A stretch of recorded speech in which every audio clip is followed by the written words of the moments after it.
Guys, welcome to Soni online classes. आज का topic है राजमहल रेलवे कांड की घटना। तो गाइस, आज हम देखेंगे राजमहल रेलवे कांड की घटना। गुप्त बैठकों और सभाओं का सिलसिला चल ही रहा था कि इसी बीच साहिबगंज के पास एक दुर्भाग्यपूर्ण घटना घटी। राजमहल के पास चल रहे रेलवे लाइन बिछाने के काम से आए यूरोपियन इंजीनियरों, ठेकेदारों, रेलवे अधिकारियों ने आदिवासी युवतियों का अपहरण कर लिया। दिन दहाड़े खुलेआम युवतियों को रेलवे कैंप ले जाकर सामूहिक बलात्कार किया गया।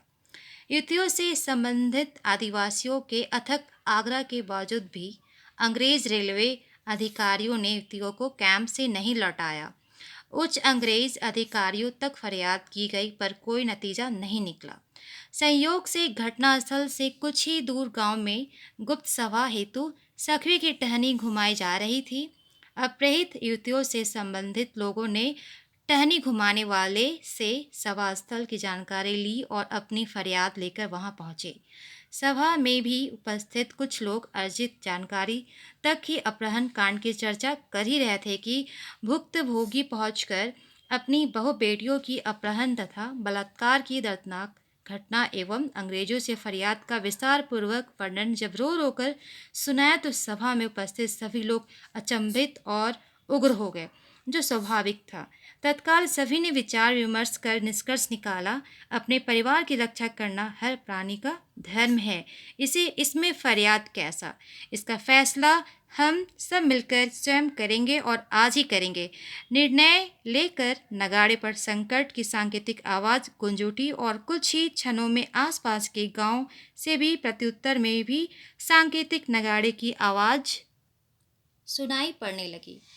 कुछ ही घंटों में हजारों आदिवासी अपने पारंपरिक अस्त्र शस्त्र और नगाड़े सहित हाथों में मशाल लिए सभा स्थल में एकत्र होकर कूच कर गए रेलवे कैंप की ओर।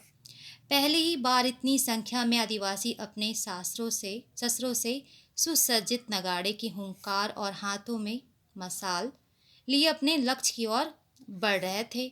ऐसी बात नहीं थी कि इससे पहले भी इस तरह शस्त्रों से सुसज्जित एक साथ आदिवासियों का काफिला विशेष शिकार के दिनों में निकलता ही रहता था, पर उसका आनंद कुछ और होगा, नगाड़े पर चोट भी कुछ अलग। परंतु जो काफिला अपनी लक्ष्य की ओर बढ़ रहा था उनका जोश अलग था, नगाड़े की हुंकार अलग थी, जिसकी आवाज़ सुनकर आसपास के लोग शस्त्रों से लैस होकर शामिल होते गए और काफिला बढ़ता गया।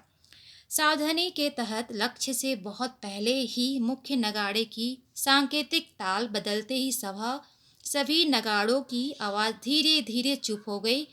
एहतियात के तौर पर कुछ मसालों को छोड़कर सभी को बुझा दिया गया ताकि एक साथ इतने मसालों की रोशनी देखकर रेलवे कैंप से अंग्रेज इधर उधर न हो जाए। ज्यों ज्यों लक्ष्य नज़दीक आता गया, आदिवासियों ने अव्यस्त शिकारियों की तरह रेलवे कैंप को चारों तरफ से घेरना शुरू कर दिया। लक्ष्य के समय पहुंचते ही सभी मसालों जल उठी और एक साथ सैकड़ों नगाड़ों को हुंकार के साथ कैंप पर धावा बोल दिया गया। अचानक नगाड़ों का गगनभेदी हुंकार और मसालों की रोशनी में हजारों आदिवासियों का एक साथ हमला अंग्रेजों को कुछ सोचने समझने का मौका ही ना दिया। सर्वप्रथम तो आदिवासी युवतियों को मुक्त कराया गया, फिर तो आदिवासियों के आक्रोश का पहाड़ अंग्रेजों पर टूट पड़ा। जिस किसी के सामने जो अंग्रेज पड़ गया उसे तख्तसन्वत कर दिया गया। रेलवे अधिकारियों, अंग्रेज महिलाओं, उनके दलालों को भी मार दिया गया। आदिवासियों का ये उग्र रूप देखकर आसपास बचे खुचे जो भी अंग्रेज और दलाल थे, जिधर मौका मिला भाग खड़े हुए। आक्रोशित जनसमूह ने कैंप में लुके छिपे जीवित मृत अंग्रेजों सहित पूरे कैंप को जलाकर राख कर दिया।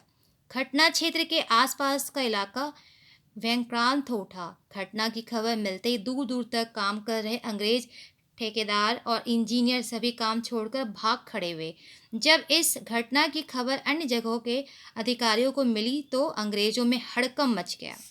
कुछ दिनों तक क्षेत्र में स्वतंत्र रूप से भ्रमण करने में डरने लगे। अंग्रेजी प्रशासकों ने कभी सोचा भी नहीं था कि शांत स्वभाव वाले आदिवासी इतने आक्रामक और खूंखार हो सकते हैं।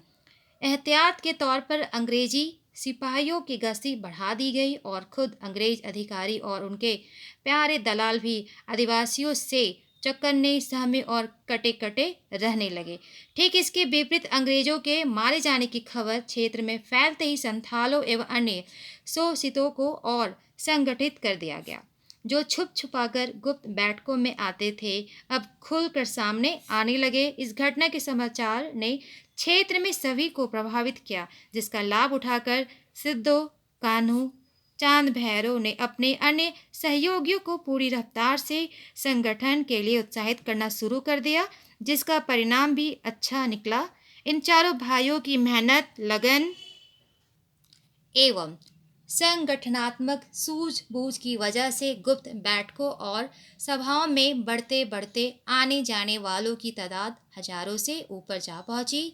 यही नहीं, आदिवासी महिला का भी बढ़ चढ़कर सहयोग ने विद्रोह की तैयारी का पूरा परिदृश्य ही बदल दिया। इस तरह से गाइस ये राजमहल रेलवे कांड की घटना थी।